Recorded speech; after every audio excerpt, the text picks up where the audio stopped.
Ko Reno Turikatni.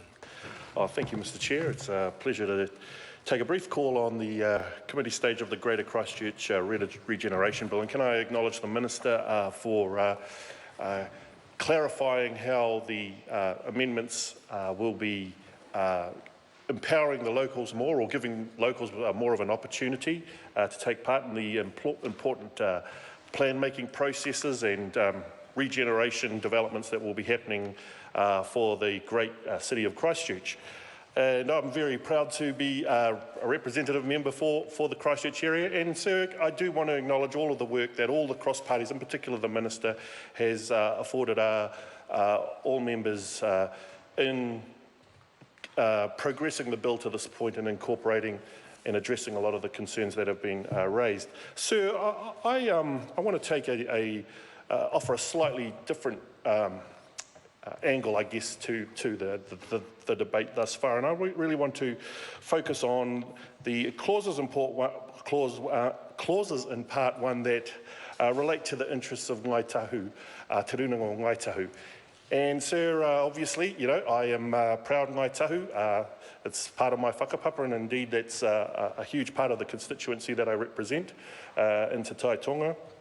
And I do want to give a few bouquets to start off with, sir, and I am pleased that the legislation, particularly in Part 1, affirms Te Rūnanga o Ngāi Tahu as a strategic partner in the legislation. And I think that continues on the very good relationship that was forged out of very unfortunate circumstances through the earthquakes and through the SARA legislation, which made Te Rūnanga o Ngāi Tahu a partner with the Christchurch City Council and the Crown under that piece of legislation.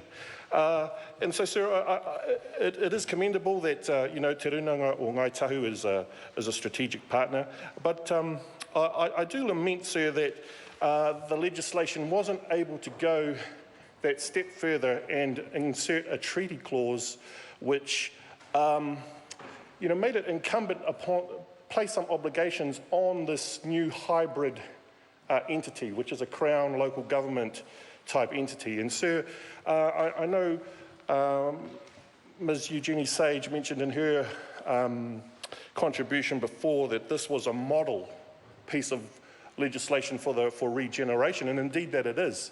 And I just regret, sir, that there was an opportunity here to go further, and indeed in Ngāi Tahu's submission to the Select Committee, they advocated strongly for the recognition, for the placement of a treaty clause, which is more than just recognising the existing rights that Ngāi Tahu has under its deed of settlement and its legislation with the Crown. That is obviously well known, and it has been not only preserved in the existing SARA legislation, but also here under the Clause 7 in Part 1. That's unchanged, and I guess, so there's no real qualms about that.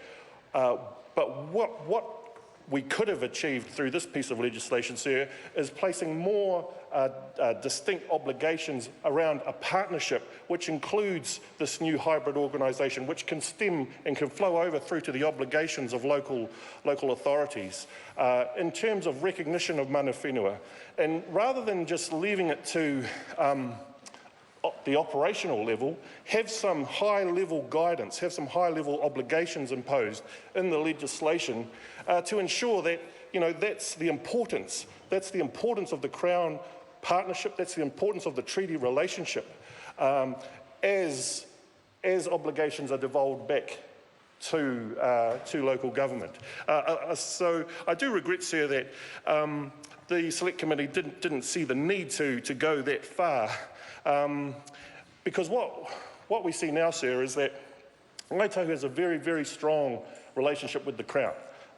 Minister Brownlee knows that. He's done a lot of work in that regard. Minister Adams and various other ministers. What isn't happening, sir, though, is, or what is unknown really, is how receptive this new Regenerate Christchurch organisation will be in giving full effect to the mana whenua rights, to Ngāi Tahu's treaty rights. And I guess that is a whole new grey area that is yet to be developed, and it really is incumbent, I guess, Mr. Chair. Reno Tinikatni. It is incumbent on, I guess, those leaders within the Papatipu Runanga in the wider Greater Christchurch area to assert themselves and to assert their mana whenua and to build these relationships, with this new Regenerate Christchurch organisation. And I do acknowledge that steps have been taken in that regard. The 6 Papatipu Runanga have come together and have been initiating discussions at the operational level within the council and with the new Regenerate Christchurch, I guess, establishment, just to assert, their mana whenua status, to drive their po whenua in the ground, to make sure that this new body, which will be including more local input, will also have a strong respect for and recognition of the mana whenua, Ngāi Tahu, in the application of its role. And so we certainly hope, sir, and I do, that operationally, that the Christchurch Council, that Regenerate Christchurch, will have much greater recognition for Te Runanga o Ngāi Tahu, for the Papatipu Runanga across the whole Canterbury region, and indeed give effect to the treaty partnership. And sir, I guess the way that the legislation is phrased at the moment, it's like, okay, the Crown and Ngāi Tahu have their deed of settlement. We're just going to park that over there. Yeah, that's there, and we're going to get on with everything else as Regenerate Christchurch and do all these wonderful things. But sir, they're not exclusive. They should be incorporated and be fundamental to the operations of how Regenerate Christchurch works. And I certainly hope that the new organisation will be very receptive and open to working with its treaty partners to ensure that they give full effect to the treaty settlement, to ensure the great regeneration of the mighty city that is Christchurch. Kia ora tātou.